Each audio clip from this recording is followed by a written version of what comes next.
ərazidə dağıdılan yerlərin qalmasını vacib hesab edirlər.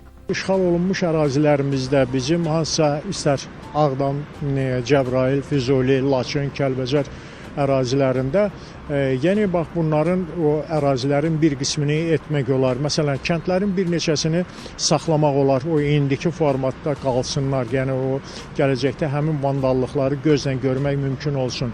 Yəni bunu etmək olar. Açıq səma altında yaradılan muzeylər həm də insanların keçmişdə yaşadıklarını, həyat tərzini real nümunələrlə nümayiş etdirmək üçün əhəmiyyətlidir. Bu muzeylər elmi tədqiqatlarla yanaşı turizmin inkişafı üçün də önəmli ola bilər. Dünya əhəmiyyətli arxeoloji abidə olan Azıq mağarası da belə bir muzeyin qurulması üçün əlverişlidir. Azıq mağarasında biz açıq muzey təşkil edə bilərik və orada ibtidai insanların yaşayış şəraiti, məişət şəraitini biz göstərməklə ta mağaraya qədər, deyək ki, o meşəliyin içərisi ilə mağaraya qədər biz bunları göstərəriksə, deyək ki, göstərməyi bacararıqsa, bu çox əhəmiyyətli bir hadisə olar. Yəni bax bu cür açıq muzeylər, yəni açıq havada olunan muzeylər dünya təcrübəsində var və bunu etmək nəinki mümkündür, həm də zəruridir.